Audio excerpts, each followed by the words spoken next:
If one were to observe a wormhole in reality, it would manifest as a rounded, spherical entity, akin to a black hole. The light emanating from the opposite end traverses through, affording a view into a distant locale.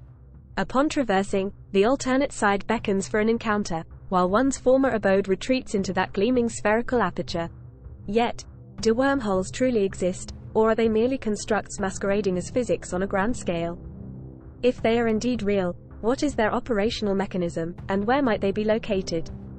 Throughout much of human history, the prevailing notion was that space was relatively uncomplicated, a vast, level platform upon which the cosmic chronicles unfolded.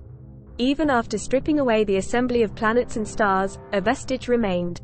That vacant platform is space, enduring, and immutable. Einstein's theory of relativity revolutionized this conception. It posits that space and time collectively comprise this platform, and their attributes aren't universally uniform. Entities on this platform can influence the platform itself, stretching and contorting it. If the former platform resembled rigid, unyielding timber, the current platform is more akin to a waterbed. This brand of pliable space can be manipulated, potentially even bent, torn, and subsequently mended, thereby paving the way for the viability of wormholes. Let us envision this in a two-dimensional context. Our universe is akin to a vast, level sheet. When curved precisely, wormholes could establish connections between two exceedingly remote points, fashioning a concise bridge that one could traverse nearly instantaneously. This capability would facilitate traversing the cosmos even swifter than the speed of light. Yet, where might one find a wormhole?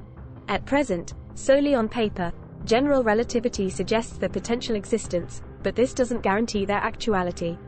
General relativity constitutes a mathematical theory, a compilation of equations yielding numerous conceivable outcomes, yet not all mathematical constructs correspond to reality. Nonetheless, they are theoretically plausible, and there exist various types. The initial theorized variety of wormholes was the Einstein-Rosen bridge. These conceptualize each aperture as a kind of gateway to an infinite parallel universe. Let's endeavor to visualize them in two dimensions once more. Empty space-time maintains a flat disposition but undergoes curvature in the presence of objects. Should we compress said object, space-time curvature intensifies around it. Ultimately, space-time contorts to such an extent that it has no alternative but to collapse into a black hole. An unidirectional threshold, known as the event horizon, takes shape, permitting entry but precluding escape, captivated perpetually at its core, the singularity. However, perhaps there is no singularity in this instance. One conceivable scenario posits that the alternative side of the event horizon mirrors our universe, albeit inverted, where time retraces its steps in reverse. In our known universe, objects are drawn into a black hole. In the hypothetical parallel universe with reverse time, a mirrored black hole expels matter in a manner reminiscent of a Big Bang, termed a white hole. Regrettably, Einstein-Rosen bridges are inherently impassable. The endeavor to traverse to the opposite universe consumes an infinite period, ultimately culminating in their closure at the midpoint. Entering a black hole doesn't result in transformation into the material emanating from a white hole. Rather, it leads to demise. To voyage across the cosmos in the blink of an eye, humans necessitate a distinct variant of wormhole, a traversable one. If string theory, or one of its iterations, accurately characterizes our universe, we might be fortunate, potentially harboring a complex network of myriad existing wormholes. Shortly following the Big Bang, quantum fluctuations at the most minuscule scales of the universe, far smaller than an atom, conceivably spawned numerous traversable wormholes intertwined with cosmic strings. Within the initial fraction of a trillionth of a second after the Big Bang, the termini of these infinitesimal wormholes were forcibly distanced by light years, scattering them throughout the expanse. If wormholes were fashioned in the early cosmos, whether through cosmic strings or by alternative means, they could conceivably be dispersed widely, awaiting discovery. One might even be closer than our current awareness permits. From an external vantage point, black holes and wormholes can bear a striking resemblance, prompting certain physicists to posit that the supermassive black holes at the heart of galaxies might be wormholes. However, venturing to the center of the Milky Way to ascertain this would prove exceedingly challenging. Nevertheless, there might exist an equally arduous alternative, creating a wormhole ourselves. To serve as a practical conduit, a wormhole must possess specific attributes. First and foremost, it must unequivocally link two far-flung segments of spacetime, be it from one's bedroom to the bathroom or from Earth to Jupiter. Secondly, it should lack event horizons that would impede bidirectional transit. Thirdly, it ought to be of sufficient size to avert the lethal gravitational forces that could jeopardize human passage. The primary hurdle we face lies in sustaining the openness of our wormholes. Regardless of their method of creation, gravity perpetually exerts an inclination to seal them shut. Gravity constricts and severs the conduit, leaving only black holes at the termini.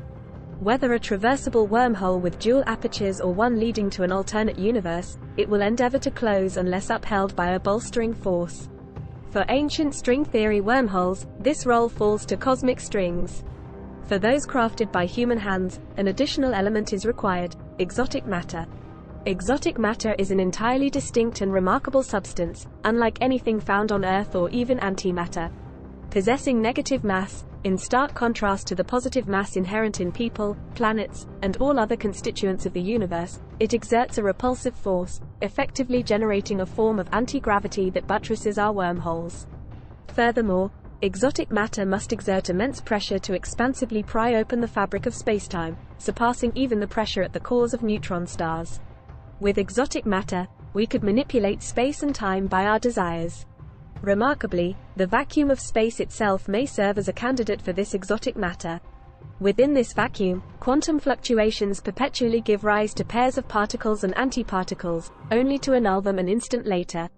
This space is replete with such phenomena, and we already possess the capability to manipulate them to replicate the negative mass we seek, thereby offering a means to stabilize our wormholes.